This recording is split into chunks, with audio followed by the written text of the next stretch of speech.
Градот на конзулите во следните 4 години да стане модерен и урбан дом за сите генерации и еден од најголемите економски, индустријски и културни центри со високи еколошки стандарди.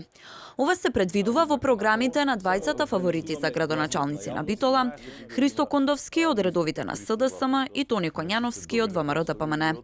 И двајцата ќе бијат уште една битка во вториот круг на локалните избори за тоа кој ќе управува со овој град.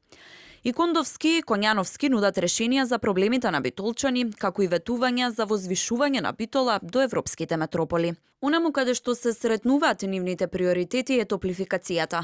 Кондовски ветува дека ќе обезбеди магистрален топлински вод од рек Битола до градот, но и Коњановски ќе гради систем за топлификација, а поддршка очекува од ДЕЛЕМ и централната власт. И двајцата ветуваат дека ќе го релаксираат сообраќајниот метеж преку разни проекти.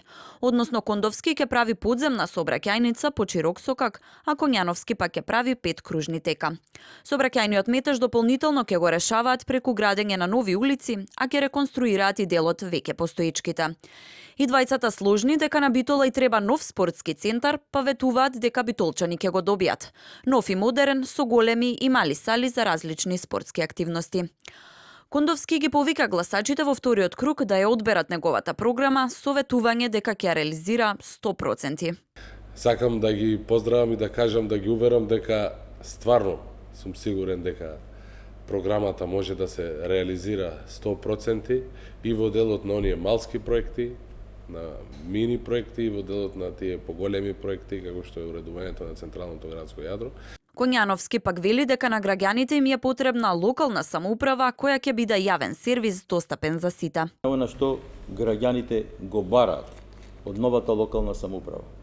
Работа, честност, чист образ, да бидат сигурни дека локалната самоуправа ќе биде јавен сервис достапен за сите. Резултатите од првиот круг на локалните избори се во корист на Тони Коњановски за 1645 гласа.